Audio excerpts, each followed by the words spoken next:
Então, pessoal, deixa eu gravar aí, né? Então, bom dia a todos. Agora, pessoal, vocês passam para o módulo específico do curso, né? Agora sim vamos dizer assim, para a parte mais específica da área de vocês mesmos, da manutenção de veículos pesados. Então, a primeira unidade curricular desse módulo é de controle dimensional aplicado ao automotivo. Tá? Ele iniciou aí no dia 20/8 vai até o dia 16/9. Ela tem uma superação, certo? Vamos ter mais 3 webaulas, vocês vão ter uma aula prática aí, com o professor aí na oficina aí, né? Ou não sei se na unidade ou aí na onde vocês estão trabalhando, no dia 10/9.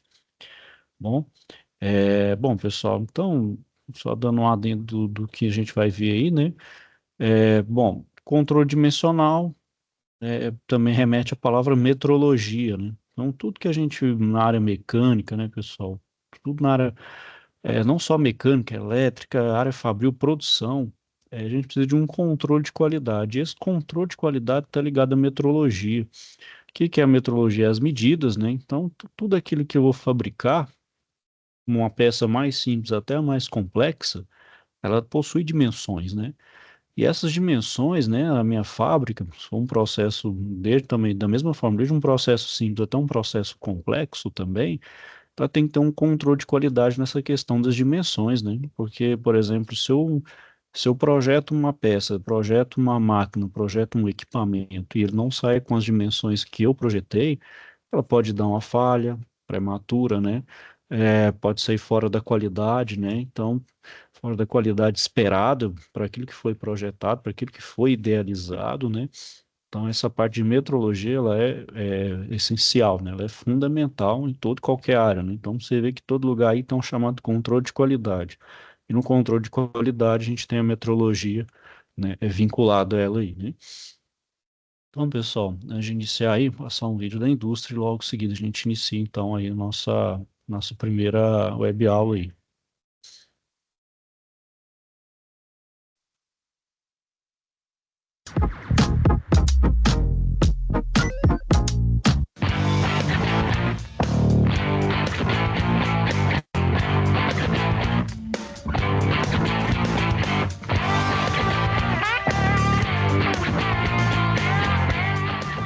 Hoje a gente tá aqui em Seropédica, no Rio de Janeiro, para entender como é feita a pasta de dente. Bora ver? Como a gente tá entrando num lugar que faz coisas que você vai colocar na boca, a preocupação com higiene é bem grande. Então eu vou colocar uma bota, um jaleco, um protetor de barba, touca, protetor auricular, óculos, propé, lavar as mãos e ainda passar álcool gel. A receita de um creme dental pode parecer simples, mas não é bem assim. São várias coisas. Primeiro, você precisa de abrasivos, que são as coisas que vão fazer a limpeza mecânica do dente, tipo sílica, carbonato de cálcio. Você precisa dos ativos, que são as substâncias químicas que também vão limpar o dente. Dissolvente, que é a água, vai dissolver todos esses materiais. Os flavorizantes, que vão dar o sabor e o cheiro da pasta. Os estéticos, que dão a cor e o brilho. Os surfactantes, que fazem espuma. Os ligantes, que servem para dar consistência. Os buffers, que corrigem o pH e deixam a pasta um pouquinho básica. Os umectantes, que não deixam a pasta secar. E finalmente os conservantes, que aumentam a vida útil.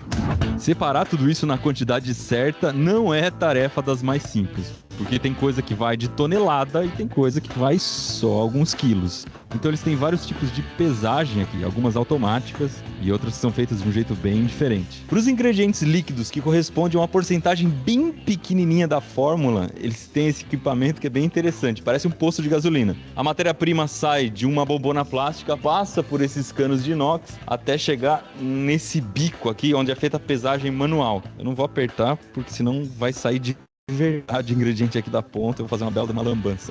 Olha só que louco, aqui a coisa tem que ser tão limpa, mas tão limpa, que uma pessoa fica rodando a fábrica inteira com esse equipamento aqui, que tira uma amostra de ar de cada sala e coloca numa plaquinha de Petri para fazer uma cultura de micro-organismos e saber se tem algum tipo de contaminação.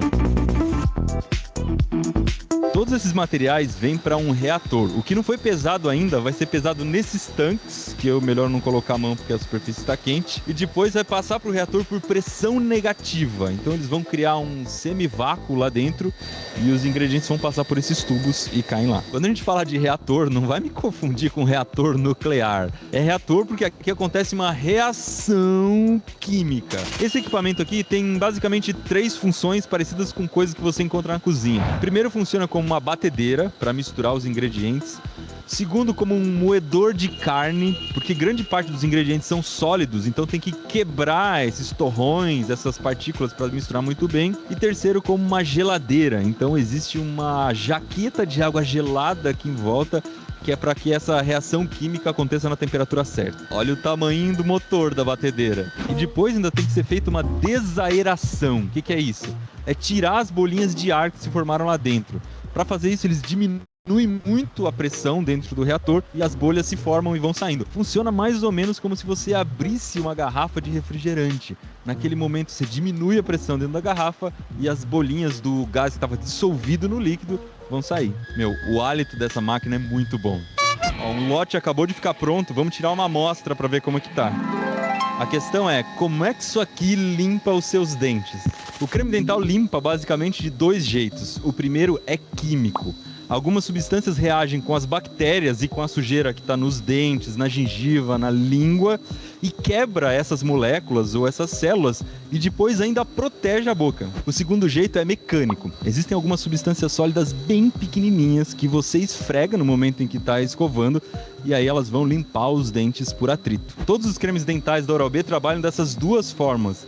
A receita entre eles varia um pouco dependendo da necessidade de cada um. Aqui eles trabalham muito para desenvolver tecnologias cada vez mais inteligentes e complexas. Hoje, a pasta de dente cuida da boca inteira. Por exemplo, tem muita bactéria que se esconde no vão entre os dentes e a gengiva. Esse é um lugar muito apertado e antigamente as pastas não conseguiam chegar até lá. A pasta Gengiva Detox, por exemplo, tem uma substância que se chama fluoreto de estanho 2 ou fluoreto estanhoso. Ela tem uma molécula muito pequenininha que consegue entrar nesses vãos e aí ela freia a multiplicação das bactérias, diminui a sensibilidade dos dentes e ainda ajuda a reconstruir o esmalte. O próximo passo é o creme dental vir para esse tanque intermediário, onde ele vai ser pressurizado com uma pressão muito específica para ser embalado de um jeito extremamente rápido. Você vai ver lá embaixo.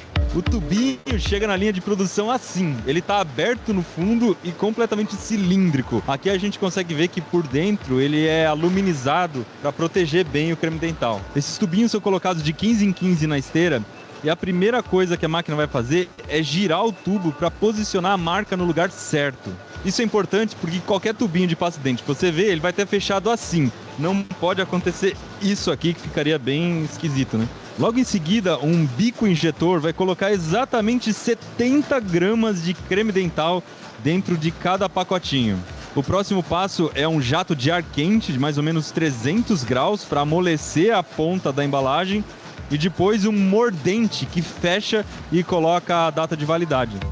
A caixinha de papelão chega amassadinha desse jeito, que é para ser fácil de transportar. E esse cilindro, ele vai pegar por vácuo, abrir a caixa e colocar aqui na esteira. O movimento é tão rápido que a gente não consegue entender o que está acontecendo. Depois disso, alguns braços vão empurrar o tubo de pasta de dente para dentro da caixinha. E aí entra um equipamento super rápido de novo, que vai fechar a embalagem dos 2 lados. Logo em seguida tem uma balança de precisão que mede décimo de grama, para ver se tudo está no peso correto, e ela descarta o que tiver errado. Em seguida, uma máquina vai empacotar em embalagens de 12 caixinhas.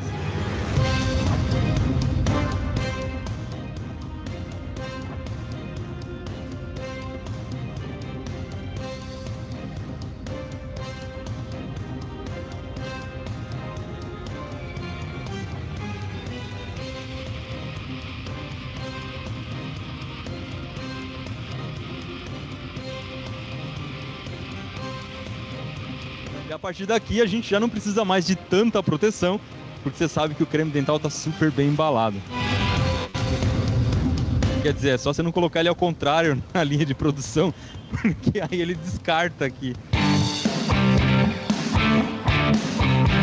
Esse pacotinho que eu coloquei de volta vai para uma caixa que tem 108 tubos de pasta de dente. Depois um robô vai organizar essas caixas num pallet que tem 48 caixas. Outro robô ajuda a passar um plástico filme em volta, que é para tudo ficar bem apertadinho. E no final das contas, aqui a gente tem 5.184 tubos de pasta de dente. Se você fosse imortal e a validade fosse infinita, daria para escovar os dentes por uns 1000 anos, mais ou menos.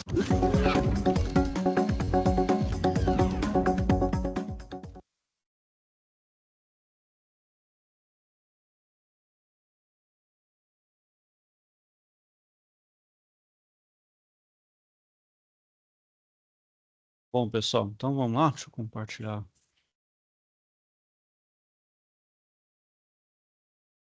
Então vamos lá, hoje eu vou falar de um equipamento específico de medição, que é o mais comum aí, que vocês vão utilizar até mais aí, que é o paquímetro, né? Bom, a gente vai ver outros, né? Hoje a gente vai ficar no paquímetro. Ele é de uso geral, né? Então você pode medir coisas menores até maiores, dependendo do tamanho do seu paquímetro, né? E ele então mede com precisão e agilidade. Ele é fabricado em aço, né? E ele é parecido, né, com uma régua graduada, só que ele tem um cursor fixo, né? Parece uma garrazinha ali, né? E um cursor móvel. Então ele vai possuir um par de bicos, né? Bem como aí um par de orelhas de medição, né? Então ele pode medir tanto medidas internas, como por exemplo, dentro de uma tubulação, posso medir seu diâmetro interno, como seu diâmetro externo, né? E além disso, eu posso medir ressaltos, posso medir profundidade, algumas medições eu posso aferir a partir do paquímetro, né? Então ele é bem versátil nessa questão. Bom, no paquímetro, pessoal, vocês vão ver lá que tem dois bicos, né? Dois deles são fixos à régua e os dois vão deslizar. Então a gente tem um na parte inferior, outro na parte superior. Os dois são fixos e também, tanto na parte superior quanto na inferior, a gente tem dois móveis, né? Eles vão se movimentar. A gente vai ver aí as figuras aí mais na frente. Com o paquímetro, então, é possível obter medidas em polegadas, milímetros e centésimo de milímetro, né? Então ele dá uma precisão até relativamente boa, né? Como eu falei, ele também pode medir profundidade. E a norma ABNT, né, a 216 de 2000, ela especifica então esses requisitos principais para as características construtivas, dimensionais e de desempenho de paquímetros, né, com várias faixas de medição. Bom, então vamos dizer assim, a gente tem os paquímetros, pessoal, de vários preços, né? Tem aqueles até de plástico, são aqueles bem mais simples, bem mais, vamos dizer assim, rústicos, né?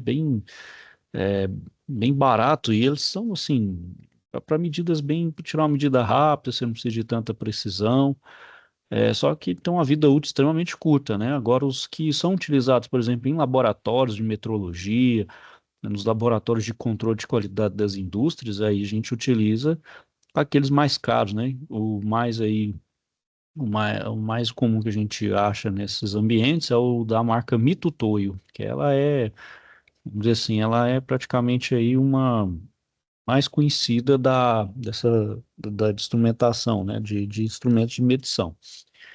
E a Mitutoyo, né, você vê que aí já é um paquímetro mais robusto, mais pesado, com materiais mais nobres, com a medida lá bem feitinha, tudo bem desenhado, é bem projetado, é mais pesado, vem dentro de um estojo, e ele é e até a questão de manuseio, ele exige mais cuidados também, questão de calibração. Então, ele é bem mais robusto, ou seja, só que consequentemente, ele é mais caro, mas tem uma justificativa desse preço, né?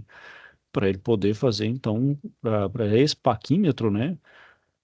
Tem, então, uma boa função, exercer uma boa função. Só que também, né, pessoal, não podemos perder de vista o seguinte: bom, temos um paquímetro bem calibrado, né? Um paquímetro ali que é bem manuseado, bem conservado, porém, tudo também depende de um operador, né? O operador também tem que saber fazer uma leitura correta, né? Saber a posicionamento de como posicionar o instrumento de medição, como posicionar a peça para ser medida, como eu vou me posicionar para fazer a leitura. Então, não é de qualquer forma também que eu posso fazer isso. Tem também algumas regras, alguns procedimentos a serem seguidos, né? Para a gente poder, então, ter uma melhor leitura e também extrair o melhor de um controle de qualidade. Então, não basta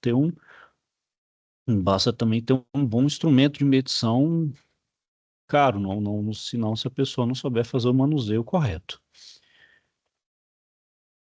Bom, então o Paquim, pessoal, como eu falei, ele faz medições de dimensões externas, né, como é a parte externa da peça.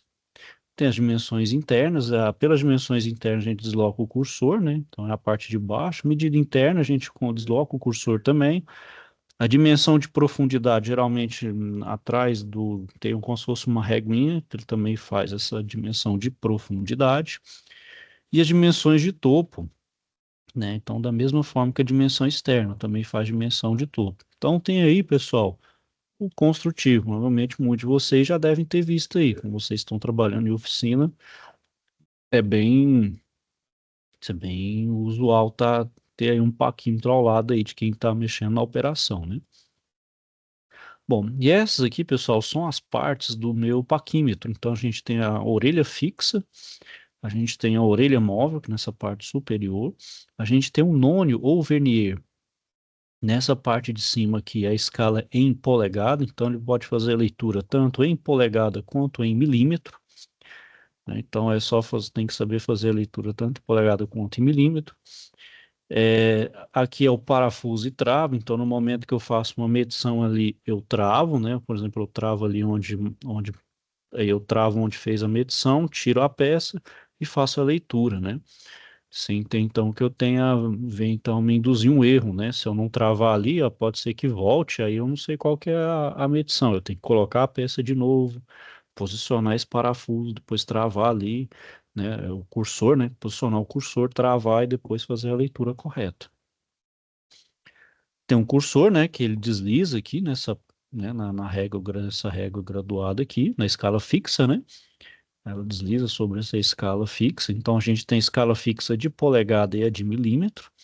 A gente tem embaixo, então, na parte inferior, o bico fixo e o bico móvel, onde a maioria das peças são medidas por aqui. Usa-se aqui em cima, mas mais embaixo, né?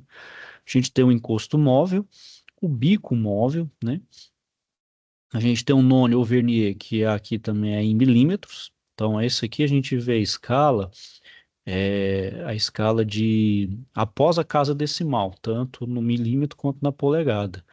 E aqui a gente vê os inteiros, né, na escala fixa, né? E aqui também, pessoal, a gente tem haste de profundidade. Aqui tem um impulsor, né, pessoal? Esse impulsor, qual que é a função? É um calombinho ali, né, uma lombadinha, onde você coloca, por exemplo, o polegar ali, né, o dedo e faz, então, o deslize, o cursor, né? Uma das recomendações do fabricante é nunca ficar colocando a mão, né, muito aqui na escala, nas escalas fixas aqui, até por questão de não de prejudicar a lubrificação e também o suor, né, o suor da nossa mão aqui, né, tá prejudicando também a vida útil do paquímetro. Então recomenda-se sempre, pessoal, utilizar luvas, né, para fazer essa medição aí, para manter aí prolongar essa vida útil do meu paquímetro, né? Bom, então, pessoal, para fazer a medição, então aqui a gente tem um exemplo, a gente tem um paquímetro que chama de analógico e aqui é o digital, né? Então, o digital ele é mais simples, né? Você colocou aqui, ele já sai direto em polegadas e milímetros. Então, a primeira coisa que eu tenho que fazer é conferir a escala do nônio, né? Para verificar, então, a resolução do paquímetro, que ela fica justamente aqui no nônio. Geralmente a gente tem escalas de 0,05, de 0,05 em 0,05 milímetros, ou seja, ele vai ter 20 divisões aqui. A gente vai ter também o de 0,02 em 0,02, ou seja, com precisão ainda um pouco maior. Aí aqui ele vai ter 50 divisões dentro do meu nome. Então eu preciso saber qual que é a escala aqui, até para saber também qual precisão eu necessito para medir determinada peça. Eu posso ter paquímetros ali com várias resoluções, vai depender da precisão da peça que eu quero medir. É uma peça bem pequena, então eu preciso de ter mais casas, eu preciso ter uma melhor resolução de tantas casas decimais. né, ali após a vírgula, então preciso de uma resolução melhor. Então aí eu vou fazer a escolha do meu paquímetro, é aquele mais ideal. Bom, então, pessoal, como eu falei, né, os mais utilizados nas oficinas mecânicas é o analógico, né, aquele que não tem um visorzinho, é praticamente esse aqui. Então, esse aqui a gente precisa fazer a leitura, né? Então, tem que fazer uma leitura correta. O digital, ele tem uma leitura mais prática. Mediu ali, já sai a medida, né? Então, ele é o mais prático. Só que ele é mais caro também. E como eu falei, né, o paquímetro aí, né, ele é empregado, por exemplo, indo para a parte mais específica, por exemplo, de vocês aí, né, da mecânica de veículos, pastilhas de freio, né, por exemplo, tamanho de parafuso, profundidade de rebaixo e outras medições, né. Então, por exemplo, para ver uma medição de pastilha de freio, né, medir também espessura de disco, né. Então, muitas vezes, por exemplo, carros, né, automóveis que utilizam ali o disco, é, o fabricante determina que até uma determinada espessura você pode manter. Abaixo daquilo você tem que fazer a troca, né? Então você mede ali a espessura, se estiver dentro, mantém, né? Caso contrário, você faz a troca, né? Bom, então para realizar a medição, pessoal, eu verifico a escala fixa e o nono, que é a escala móvel, né? Então na escala fixa eu preciso realizar a leitura dos milímetros inteiros. Então na escala fixa eu leio os inteiros. E aqui no nono vernier eu faço a leitura dos décimos e dos décimos e dos centésimos de milímetro, né? Então, por exemplo, aqui, ó, se o 0 e o 10 do nono se alinharem com os traços, então significa que você possui uma medida exata em milímetro. Então, por exemplo, aqui eu vou contar, ó, 0, 1, 2, 3. Aqui o meu zero coincidiu com esse quarto traço, que é justamente o 4 milímetros. Então, beleza. Então, aqui eu tenho 4 milímetros. Pode ser também, pessoal, que não vem aqui exatamente no 4, passa um pouquinho do 4. Aí o outro traço que coincidir com o outro aqui, ó, é a leitura do milímetro, né? Então, por exemplo, aqui é 0, 005, 010, 015, 02, 025 e assim por diante. Você vai ver até chegar no inteiro aqui. Então, assim faz a leitura. Ok, pessoal, tem um site aqui que eu quero indicar para vocês, depois se vocês quiserem ver com mais curiosidade aí. É o site do professor J. Stefanelli, Eduardo Stefanelli. Deixa eu só ver aqui. Eduardo, aqui. Eduardo Stefanelli, ó. É, ele tem um simulador aí de várias coisas, tá vendo? Motor de 4 tempos, projeções ortogonais, tá vendo? Um micrômetro, certo? Ele tem vários. Então, vamos ver aqui, ó, um paquímetro aqui, ó. Você pode vir aqui, ó, e ver, ó, fazer a leitura. Então, por exemplo, eu falei aqui, ó, tá no 00. Então, se eu quero ler, por exemplo, ó, passou aqui, ó, tá 0,10, né? Então tem 10 milímetros e eu tenho que ver, então, ó, coincidiu no 35, ó, tá vendo? Coincidiu aqui, ó, 3, 0,35, ó, tá vendo? Então coincidiu 35. Então 10 inteiros mais 0,35 que coincidiu aqui, ó. Então tem que ver qual que coincide nos decimais aqui. Bom? Então aqui, pessoal, é do paquímetro. Vou falar também da superação. Por enquanto, alguém tem alguma dúvida, questionamento?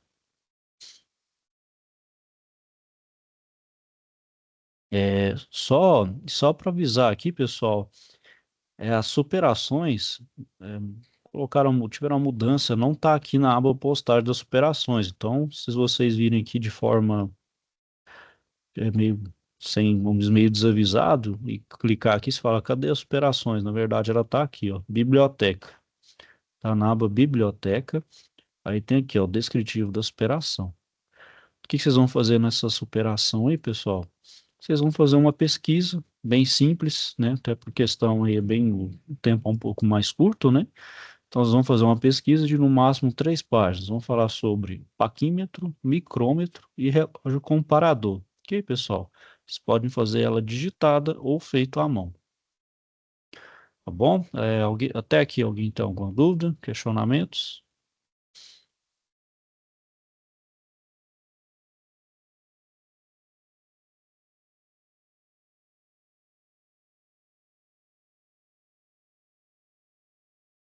Tudo certo, pessoal? Ok, então é isso aí, turma. Eu vou finalizando aqui por hoje. Caso tenha alguma dúvida, questionamento, não deixe de procurar, tá bom, pessoal? Então é isso aí. Vou desejar a vocês então aí um bom dia, ok? Fiquem então todos com Deus e até a próxima.